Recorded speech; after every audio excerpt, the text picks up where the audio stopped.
Another beautiful sunrise over this magnificent land. It's a sight to look at, really, with trees that stretch for miles and a vibrant river that splits the land in two. But let me warn you, there are many mysterious secrets that lie within these woods. Creepy sounds in the middle of the night, bones buried in the dirt, not to mention the unnatural signals we download from space.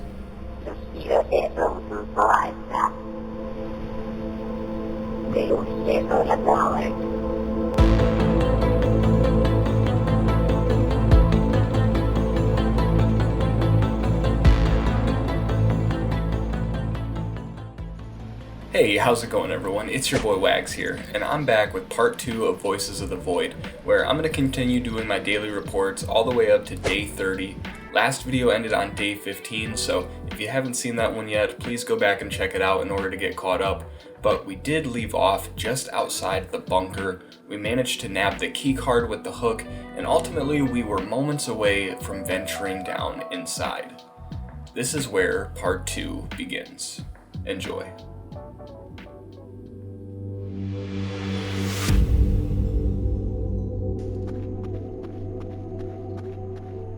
I had already been here for half a month at this point, and the land was giving way to many hidden places, one which lay directly outside the main base, an underground bunker that ventured deep below, and I was finally about to figure out what was inside. Or so I thought. Turns out that after swiping the card, I was just met with a second door that the keycard had no access to. It needed some 5-digit code, and I had no idea what it could be. But I was prepared for something like this to happen.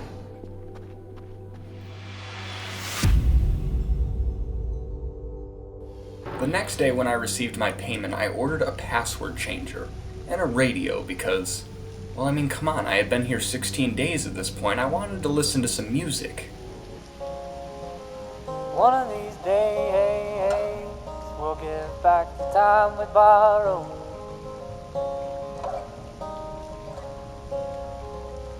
One of these nights, I won't worry about tomorrow. With the password changer, I could now change the last door's code to anything I wanted, and there was only one acceptable combination. Nice. I'm not sure what I expected to walk into, but it certainly wasn't this. It was really just a trashed room with some boxes, tables, and an old barricaded rusty door that, despite removing all the wooden planks, I still wasn't able to enter. Now I could have just called it a day right there and went back inside the base, but I didn't, and I'm glad I didn't, because as I was breaking apart these ration boxes, I found a book. A manual, actually, explaining how to craft a special type of Kerfus bot. Truthfully, I didn't think much about it at the moment, but little did I know it would come in great handy in the near future. So I tucked it away for safekeeping and headed on to bed, ready for the second half of the month.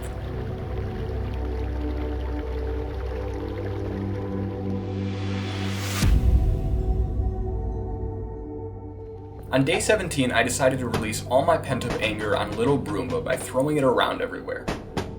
But suddenly, the base experienced another power outage. Except this time, there was a blue glow lighting up the entire area. Apparently someone decided to leave me a few glow sticks as a gift. So I put them in special spots outside the base to spice up the whole area. But I might have broken a couple.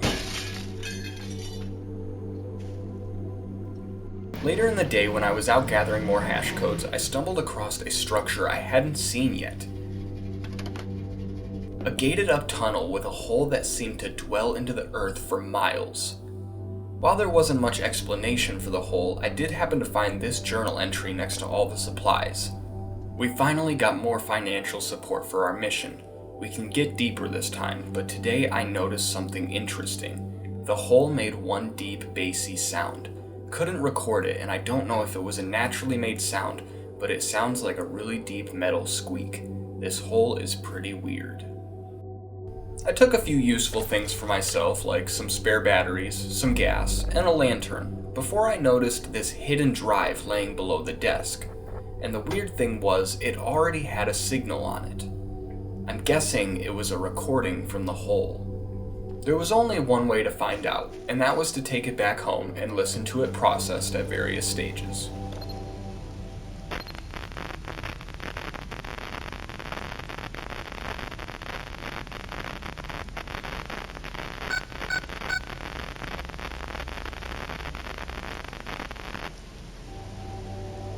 Now here's the same signal, but fully processed.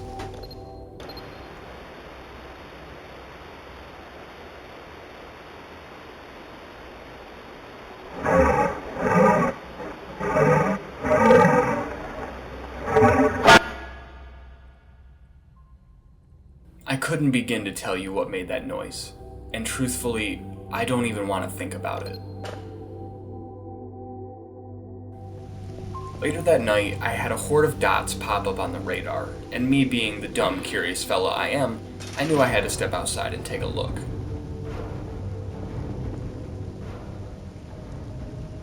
At first, I thought it was an outline of some spaceship or aircraft, but the longer they drifted, it became clear they were a life form of their own. Almost like jellyfish, except they were floating through the skies instead of the seas.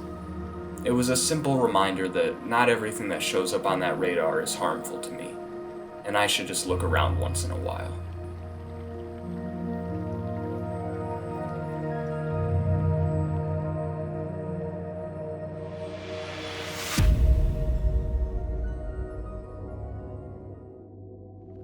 On day 18, my number one priority was surveillance. I had 2 cameras and a dream. So I climbed to the top of the lookout tower and placed them as high as I could to oversee as much land as possible. However, it wouldn't be a classic Wags moment if something didn't go wrong along the way. In the afternoon, I experienced yet again another power outage. And this time, it wasn't as easy as pulling a few switches. No, I was actually to blame this time. I guess I was just neglecting the transformers and one unfortunately died, so I had to make my way over and reset the whole thing.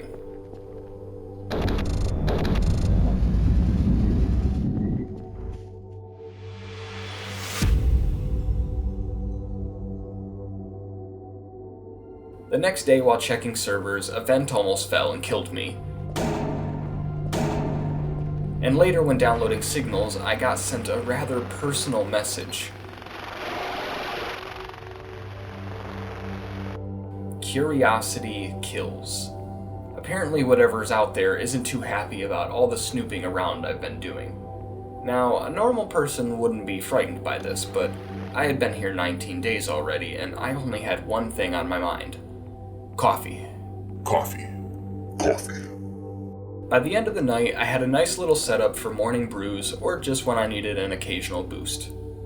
Before I headed to bed, I went outside and attempted to move the tube lights to a different location, but unfortunately, I just ended up shattering them in the process.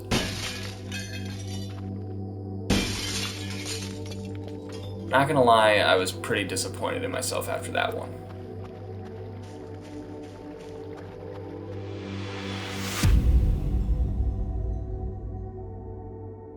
On day 20, I was feeling a little more on the creative side. In fact, I think I came up with a pretty decent idea. I call it storage. The idea was I could put things in and take them with me. Pretty genius, I know, but between you and me, some ideas are better left on the drawing board. Essentially, I was Icarus, and I'll admit I flew a little too close to the sun on this one.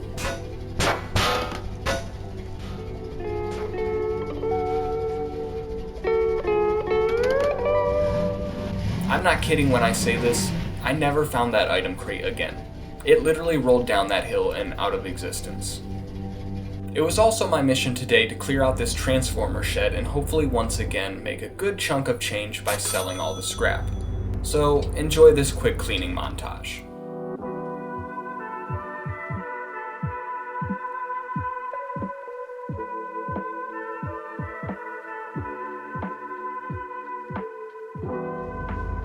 By the time I ran out of garbage bags, I actually had probably 70% of it cleared up, but I'd have to return on a different day to finish it. On the way back home, it turns out I was a little hungrier than usual, causing me to randomly fall off the ATV. I tried looking for it afterwards, but just like the item crate, it too was now lost. Plus, it was getting dark and I didn't want to stick around, so I headed back to the base on foot. I'll tell you what I didn't expect to see though, and that was all my items suddenly floating upwards in the air, like something above me was pulling them in. I mean, everything was going, all my drives, the pizza, even my new coffee machine. But of course, everything that goes up must eventually come down.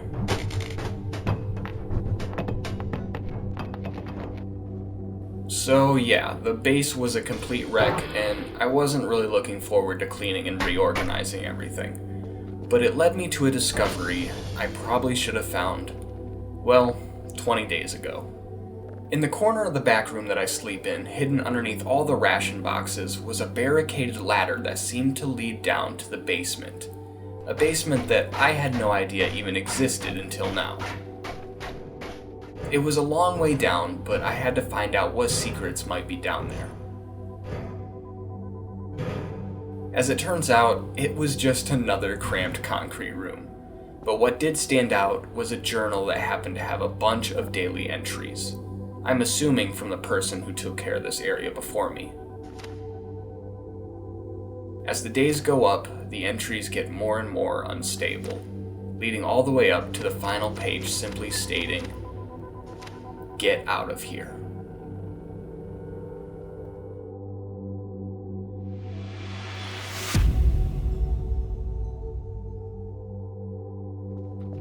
Day 21 started with a pleasant surprise. Literally the day after I lose the ATV in the woods, it ends up being dropped off at the bridge for me with 3 times the amount of gas I can usually put into it. I'm not sure why I kept receiving these odd gifts, but I wasn't gonna argue.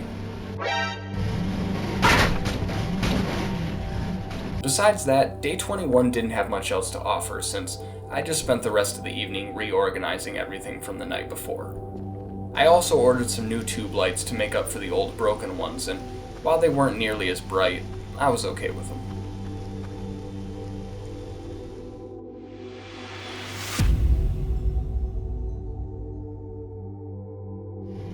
Day 22 marked the second and final day of bagging up all the trash in the transformer room, and within a couple hours I had the place looking pretty nice. And to give you a little perspective on just how much trash it actually was, I emptied it all out in the garage for you. And somehow I managed to fit it all in this item container. Finally, it was time to sell it all.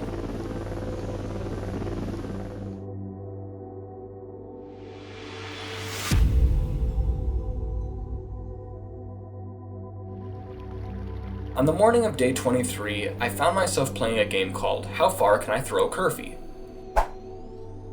The answer was pretty far, apparently. And I don't want any of you Curfus lovers talking about Curfus abuse or anything like that. If he wasn't having fun, he wouldn't keep coming back. And to reward him for battling his fear of heights, I petted him until he literally exploded. I then remembered I had a bunch of money to spend, and instead of saving it like a wise person would, I bought a bunch of random crap. Like a metal detector that I think I used once, a mop to finally get rid of all the disgusting stains in the base, more garbage bags, a cactus, a pack of balloons, not to mention a basketball hoop, and not a basketball, but a soccer ball. Makes total sense, I know. So for the rest of the night, I just mopped up and tried to get the place squeaky clean.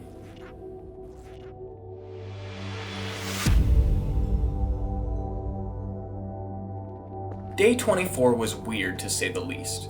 Remember what I was saying about how I keep receiving these odd gifts? Well, randomly in the AM, I heard a knocking at the front door. Mind you, I didn't realize it was knocking at first, and I thought I was going crazy as I tried to remake the sound and figure out what it could have been. It wasn't until I left on the ATV when I saw something was left outside. Upon closer inspection, it seems I was gifted an egg. dare I say, an alien egg.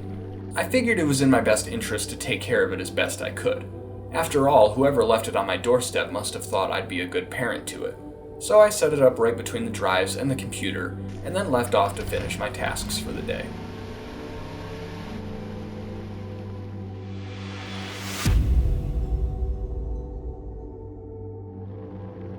Now when I say day 25 was it, I mean it was it. And I'm not just saying that because I spent the morning just chilling out drinking coffee and listening to music.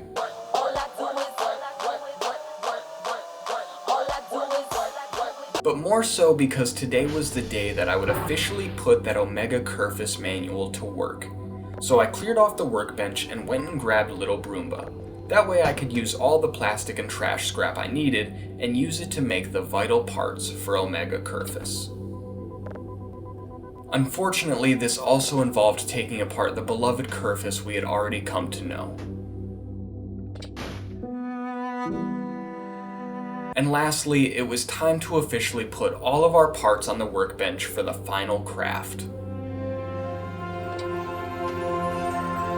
Omega Curfus, a new and upgraded robot model that would now be able to cater to our every need. Oh my lord. Never mind.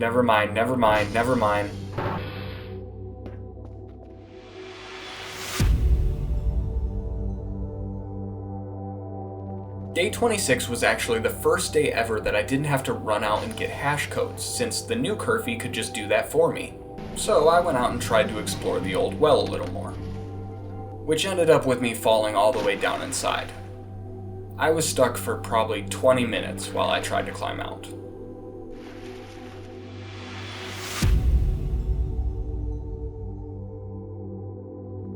I finally got around to purchasing a wood chipper so I could finally show those creepy mannequins what happens when they keep stalking me. Then I spent almost $500 on cameras with a plan to start fitting the inner satellites with some more coverage.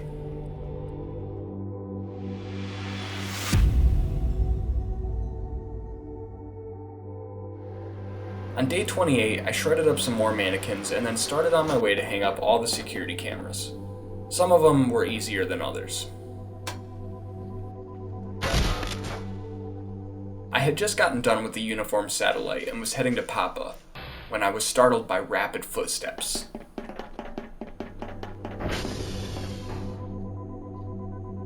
And this time, it really was aliens. Actually, it was just 2 alien cardboard cutouts, but regardless, it still gave me quite a scare. On my way to the next server, though, a glimpse of something caught my eye from back in the woods. As I got closer, it occurred to me that these were the same 2 ships I saw before, and I guess they were trying to construct a treehouse this time. I tried messing with their stuff, but I think it was too advanced for me. Apparently the aliens didn't take too kindly to me touching their stuff either, because I could tell I wasn't alone out here anymore.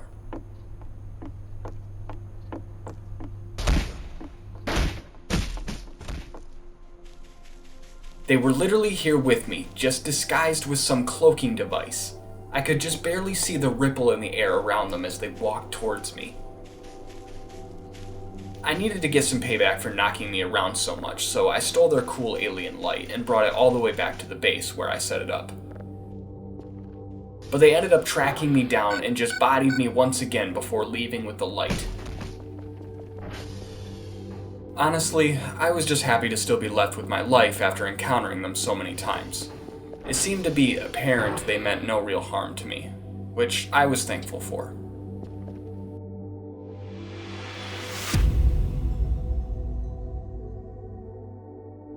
Day 29 was short and simple. I just finished putting up cameras on the remaining satellites.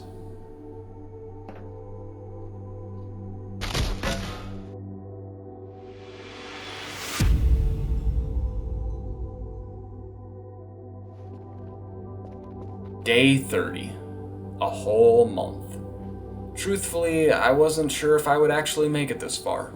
I thought maybe the job would become too much for me, or maybe I would end up disappearing like one of the last workers. But 30 days in, and I was feeling more at peace than ever before. And if you expect anything wild to happen for the last and final day of this daily journal, I'm sorry to say, nothing crazy really happened. Well, actually, I take that back. I'm pretty sure I spotted a moving tree on one of the cameras I set up. But I'm just gonna chalk that up to the fact that I've been here for a month and I might be losing my mind. But I did want to do something special for the last day.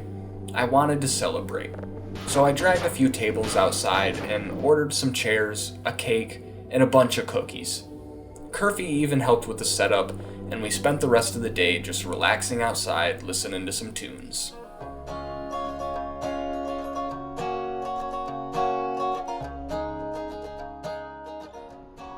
We ended the day by checking out the sunset at the top of the tower. It was a sweet, sentimental ending to a rough past month. Over the course of the last 30 days, I've seen things that I never would have thought possible, heard sounds from space that I never thought I would hear, and yet I still find myself intrigued by the greater mysteries that surround this place. I wonder if I'll ever figure them all out. Of course, only time will tell.